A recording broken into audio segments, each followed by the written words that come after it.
Today, you're connected more than ever. Your friends, your family, your life. Having a partner that understands banking is what you do on your time, anywhere you like. It's about being connected. Renaissance Bank, understanding you.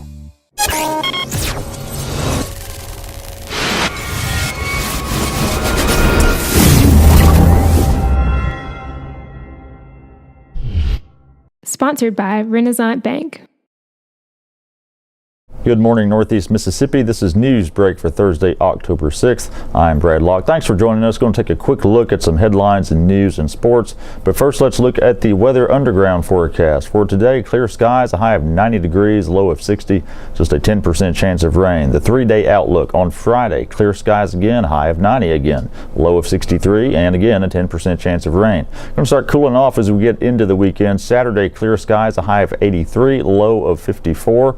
10% chance of rain, and Sunday, clear skies, high of 83, low of 52, 0% chance of rain. Okay, let's take a look now at some of the top headlines from your Daily Journal and djournal.com. A Tupelo police officer has been fired after comments he made on Facebook sharply criticizing police enforcement techniques and oversight measures. The officer, John Bingham, wrote a publicly accessible Facebook post on Monday in which he described his view of how law enforcement should be conducted.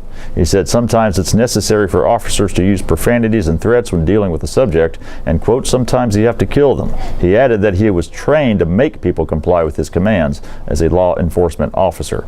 Bingham contrasted this approach with new so-called verbal judo techniques that he believes are being foisted on law enforcement by out-of-touch officials. In a written statement on Wednesday, the Tupelo Police Department confirmed the termination of an officer over a social media posting, but did not name the officer. The release said, quote, this officer's remarks in no way reflect the philosophy of the city of Tupelo. Bingham singled out body cameras for criticism, claiming officers wearing them were more likely to be injured. He also described TPD leadership as divorced from the realities of a patrol officer's experience. Efforts also began last year to equip Tupelo police officers with body cameras. As of this week, however, no body cameras are in use by Tupelo police. A new development is coming to the busy Barnes Crossing area next spring. Steel framework is now going up at the Tiepolo Crossroads development at the corner of North Gloucester Street and Barnes Crossing Road. Developer Justin Davis said they're glad to be under construction and that tenants are hoping to open in March. Those tenants include Zaxby's, Pyro's Fire Fresh Pizza, and Which. On Wednesday, Davis said Austin Dental also will be opening in the development, along with a fourth restaurant, Charlie Granger's. And for those of you who aren't familiar with it, Charlie Granger's sells hot dogs, brisket, and barbecue. Davis said the restaurants and dental office are part of the first phase of development at the site, and a second phase is in the preliminary planning stages. The site sits at the gateway of Tupelo's busiest retail corridor, the Barnes Crossing Shopping District, which is anchored by the mall at Barnes Crossing. Davis said the tenants all hope to open at about the same time next year. The Imagine the Possibilities Career Expo has grown in its second year, and Columbus Air Force Base was more than happy to take part this time around. The base brought more than 50 volunteers to work at the expo this week and is represented in 8 of the expo's 19 career pathways. Military careers were not represented at last year's expo. Colonel Jay Fisher, Vice Commander at Columbus Air Force Base, said everyone at the base was eager to step up and be a part of the event. CAFB partnered with local recruiters and the larger Air Force organization for the expo. Fisher said CAFB wanted to show students how the military paired with other career fields such as medical, engineering, aerospace, and communications. And some of the Air Force's displays at the expo were especially eye-catching to the 8th graders, including a fighter jet cockpit and a virtual reality flight simulator. Larry Anderson, a consultant for the Create Foundation, said students might not realize that by joining the military, they can also acquire marketable skills that can help them land jobs after leaving the service. The Imagine the Possibilities Expo, which began Tuesday, wraps up today at the Bancorp South Arena. And in sports, the way the Tupelo Golden Wave defense has been playing this season, fans have started comparing it to the 2013 unit.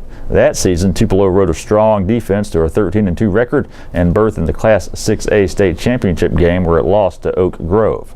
That defense allowed an average of 10 points per game. This year's defensive group has helped the Wave get off to a 6-0 start, allowing 12.8 points per game. Tupelo coach Trent Hammond said it's hard to compare the two defenses, especially since the current one doesn't have a complete body of work. He did say that this team has faced a tougher schedule through 6 games than did the 2013 Wave. Hammond described his defense as a blue-collar group and is led by a strong group of linebackers. Diesel Howell leads the team with 61 tackles, while Jet Johnson is second with 59. Peter Gray and Trevario Standifer have also played big roles at linebacker. Tupelo, ranked number 1 by the Daily Journal and number 2 in the state, is back in action Friday when it travels to South Haven for a Division I 6A contest. And that's it for Newsbreak today. We do want to remind you about the Memo podcast that we have 3 days a week, every Monday, Wednesday, and Thursday. And in fact, we broadcast the Memo this week on Wednesday from the Imagine the Possibilities Career Expo. So we've got a lot of talk about that, speaking with several people about that expo and how it's grown since last year. So be sure to check that out in iTunes, your podcast apps, or at memo.djournal.com. Also, I want to remind you of Double Coverage, an Ole Miss and Mississippi State sports podcast every Thursday. Look for a new episode today with Parrish Alford and Logan Lowry, and you can find that in iTunes, your podcast apps, or at doublecoverage.djournal.com. All the stories I talked about today you can find in your daily journal and at djournal.com. Give us a follow on Twitter at djournalnow, and give our Facebook page a like as well. That's it for today. I'm Brad Locke. We'll see you tomorrow. Have a good one.